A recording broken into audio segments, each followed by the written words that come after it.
Hello everyone, আসসালামু আলাইকুম। আশা করছি সবাই ভালো আছেন। আমিও আলহামদুলিল্লাহ ভালো আছি। আরো একটি নতুন ব্লগ দেখার জন্য আপনাদের সবাইকে ওয়েলকাম জানাচ্ছি।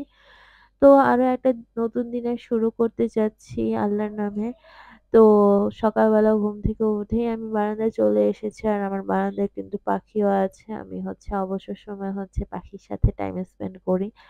আর বারান্দায় আমার গাছপালা তো আছেই। তো যাই হোক, তো আজকে সকাল, সকাল ঘুম থেকে উঠে পড়েছি। কারণ আজকে আমার ক্লাস আছে। সকাল ৮ঃ০০ বাজে আমার ক্লাস শুরু হয়। তো এই তো ৮ঃ০০ বাজে তো ভার্সিটির গেটই খুলে। তো সবাই ভার্সিটির বাইরে দাঁড়িয়ে আছি। আর এটা বলতে গেলে আমার ইউনিভার্সিটি লাইফের লাস্ট ক্লাস ৮ঃ০০ বাজে। সকাল ৮ঃ০০ টায় ক্লাস স্লট শুরু হয়। তো এরপরেও ক্লাস আছে, এরপরের সেমেস্টারেও ক্লাস আছে। বাট তখন ইন্টার্নশিপও আছে, আবার একটা কোর্সও আছে। তো যাই হোক, তো সকাল, সকাল ক্লাস করতে আসলে ভালোই লাগে। তো এইদিকে ভার্সিটির বাইরেও দাঁড়ায় ছিলাম। আবার এখন ক্লাসের বাইরেও দাঁড়িয়ে আছি, কারণ ক্লাসে গেট রুমই খুলে নেই এখনো। তো যাই হোক, এরপরে আমরা ক্লাসে এসে বসেছি, আমরা যে কয়জন আসছি। তো আজকে কিন্তু আমার এই সেমেস্টারের লাস্ট তো এই কারণে অনেক প্ল্যান আছে। তো এরপরে এই তো ক্লাস তো শেষ। যাক, আরেকটা সেমেস্টার বাকি আছে। তো দেখতে, দেখতে আমার অনার্সের লাইফ শেষ হয়ে যাচ্ছে। আর আজকের দিনটা এক্সাম ছিল। এই কারণে আরো সকাল, সকাল চলে আসা।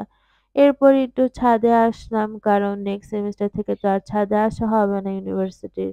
কারণ আমি দেখা যাবে যে দৌড়াদৌড়ির মধ্যে আছি। তো এই কারণে একটু ছাদে ঘুরে চলে গেলাম। তো এরপরে আমার ফ্রেন্ডের সাথে এখানে হটস্পট থেকে কফি খাচ্ছি। এইখানকার কফিটা অনেক বেশি মজার। তো এরপরে আমরা চলে যাচ্ছি একটা রেস্টুরেন্টে। আজকে যেহেতু সকালবেলা ক্লাস, এক্সাম সবকিছুই ছিল। তো ওর সাথে প্ল্যান করেছি আমরা খেতে যাবো। তো এই তো এরপরে এক্সাম দিয়ে আমরা কাওবানে চলে আসছি। এটা বনশ্রীতে। তো এই তো আমরা এখানে ফ্রেঞ্চ ফ্রাই নিয়েছি, ২ টা কোক নিয়েছি, আর পিজ্জা নিয়েছি। এই পিজ্জাটা অনেক বেশি মজার হয়। অনেক বেশি ইয়াম্মি আর স্পাইসিও থাকে। তো যাই হোক, এই তো আমাদের ছোটখাটো একটা হ্যাং আউট হয়ে গেল। আজকের ব্লগটি এ পর্যন্তই। সবাই ভালো থাকবেন, সুস্থ থাকবেন। নেক্সট ব্লগ দেখার আমন্ত্রণ রইল সবার। আল্লাহ হাফেজ।